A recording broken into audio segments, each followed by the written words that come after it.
Merci beaucoup. J'ai l'impression que cette soirée sur le thème du décalage m'est totalement dédicacée parce que le décalage, je les accumule énormément. Déjà, quand je suis en France, je me sens résolument hongkongaise, alors que quand je suis dans ma ville natale, je suis pleinement française. Professionnellement, dans un premier temps, j'étais dans la musique alors que je rêvais juste de jouer sur scène. Et plus tard, devenu humoriste, je voulais à tout prix rechanter à nouveau. Et dans ma vie de tous les jours, quand quelqu'un me montre ma carte d'identité où c'est marqué masculin, je ne me sens pas vraiment concernée. Are you talking to me? Et quand quelqu'un m'appelle madame, je ne vois pas pourquoi je renierais le petit garçon qui est en moi. Alors voilà, ma vie a toujours été comme ça. Une sorte de jeu d'équilibre entre les genres et les registres, sans jamais appartenir à quelque chose. Et cette position curieuse que j'ai vécue dans un premier temps comme une fatalité, un handicap, surtout à cause du rejet de la société et aussi celui des hommes, m'a fait énormément réfléchir parce que si aujourd'hui, à 43 ans, qu'est-ce qu'elle est bien conservée. Je me dis que c'est qu'au fond, ça m'arrange bien quand même. Ça fait 43 ans que je vis en alternant les casquettes comme ça.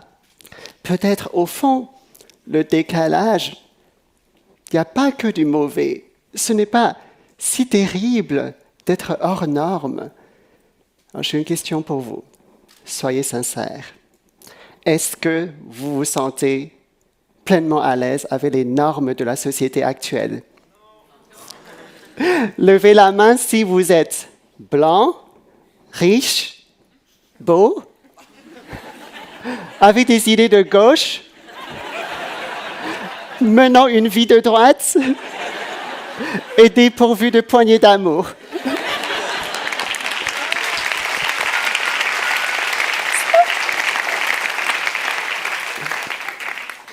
Personne. Non. Non, ne dites pas que vous avez des ancêtres nés en dehors de la France. Ah, alors là, c'est pas possible. Vous avez été au chômage. Et vous avez des idées anticapitalistes. Non d'une pipe à 5 €. Vous avez une calvitie. La question du décalage nous concerne tous parce que cette règle qu'on utilise pour nous mesurer varie selon les époques et les cultures. Par exemple, chez moi, à Hong Kong, il est disgracieux d'être bronzé. Du coup, chaque année à la rentrée en France, je revois mes collègues complètement carbonisés, avec les ridules accentuées. Je me dis, waouh, toi, t'es au top en Occident.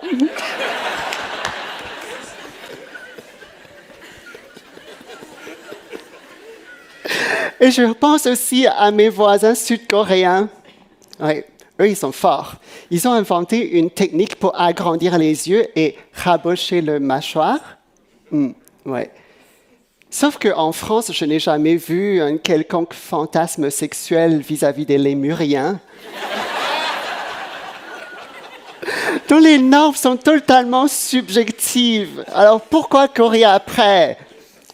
Progressivement, je me suis défini mes propres normes avec des codes qui me vont, qui me mettent en valeur. À Paris, j'adore dire à tout le monde que je suis avant tout sino-alsacienne.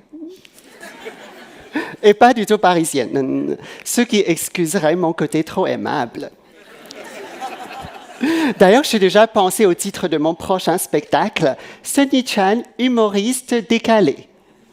Sauf que, en fait, c'est trop tard. Je vois que tous mes confrères ont emprunté ce titre.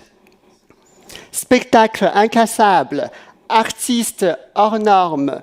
En fait, le décalage est déjà devenu à la mode. C'est même une excellente stratégie de marketing. Vous voyez, dans ma ville natale, Hong Kong, donc l'ex-colonie britannique, quand on est redevenu chinois, tout le monde a eu peur. Et on a essayé d'avoir un passeport étranger quand on a suffisamment d'argent. Et tout le monde refuse d'endosser cette identité hongkongaise qui est tellement indésirable.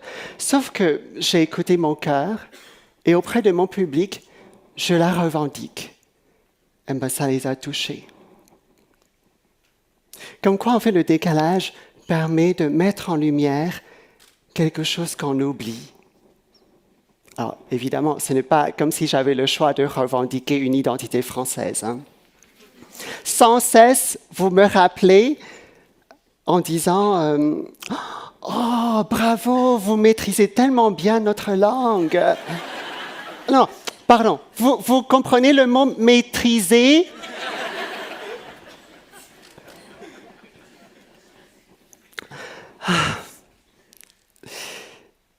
J'ai compris que je ne pourrais jamais maîtriser la langue de Molière comme un vrai français, comme une pure souche, comme on dit. Alors, au fur et à mesure, j'ai inventé mon propre accent. On croit parfois que je suis allemande, parfois canadienne, parfois québécoise, parfois l'enfant caché de Jane Birkin. J'ai inventé l'accent de l'immigré chic.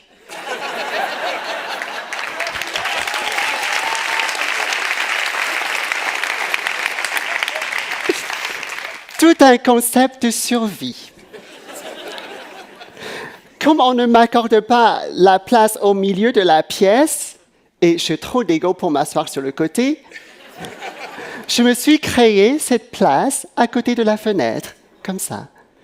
Comme pour signifier qu'il pourrait se passer autre chose ailleurs. Et cette approche m'a énormément aidé dans ma recherche d'identité. Vous savez, quand vous vous sentez de trop dans une pièce, faire semblant de regarder le téléphone ne sert pas à grand-chose. À 4 ans, déjà, je jouais à la poupée. Et puis, plus tard, vers 8-9 ans, je trouvais que j'avais une ressemblance inouïe avec Linda Evangelista. Bon, évidemment, avec le temps, les illusions sont parties et je sais que je ressemble plutôt à Naomi Campbell.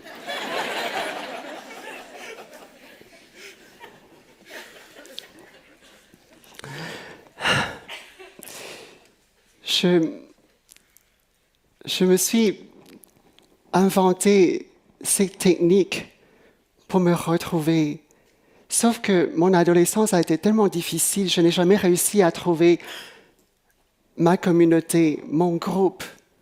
Déjà, je suis une Hongkongaise, donc je ne peux pas partager les valeurs de la dictature chinoise.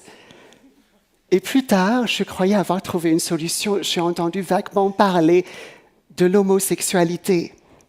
En fait, je suis peut-être juste un jeune homme homosexuel. Alors, je suis allé voir mes amis gays.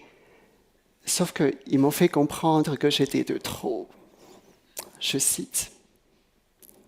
Sonny, ça nous met énormément de pression de sortir dans la rue avec toi. Tu ressembles un peu à Lovamour parfois. OK, je reste digne. Ensuite, j'ai entendu le terme transsexuel. Transsexuel. Pas de bol, j'aime seulement ce qui est naturel. Je fais mes courses chez Nature et Bio. Mais pourquoi est-ce qu'on cherche à tout prix à appartenir à une communauté? Est-ce que c'est parce que j'ai la même couleur de cheveux que vous qu'on partagerait forcément les mêmes valeurs? Quand on m'appelle monsieur, je m'accroche viscéralement à mon côté féminin. Et quand on m'appelle madame, je ne vois pas pourquoi j'ignorerais le petit garçon qui est en moi. Il n'a rien fait. Et si mon identité se basait sur le décalage? Et si chaque être était constitué des deux genres? Fini la honte pour un homme de verser une larme et terminer l'embarras pour une femme d'avoir un petit duvet. Le décalage m'a donné une certaine liberté et une paix intérieure. Au fond, on peut être qui on veut. Il ne s'agit pas de courir après l'image d'une femme ou celle d'un homme, mais de trouver le reflet de soi. Alors, je vous invite tous à vous débarrasser de cette peur de la différence. Au contraire, apprivoisez-la, cultivez-la. Parce que d'une façon inattendue, elle pourrait vous rendre sublime.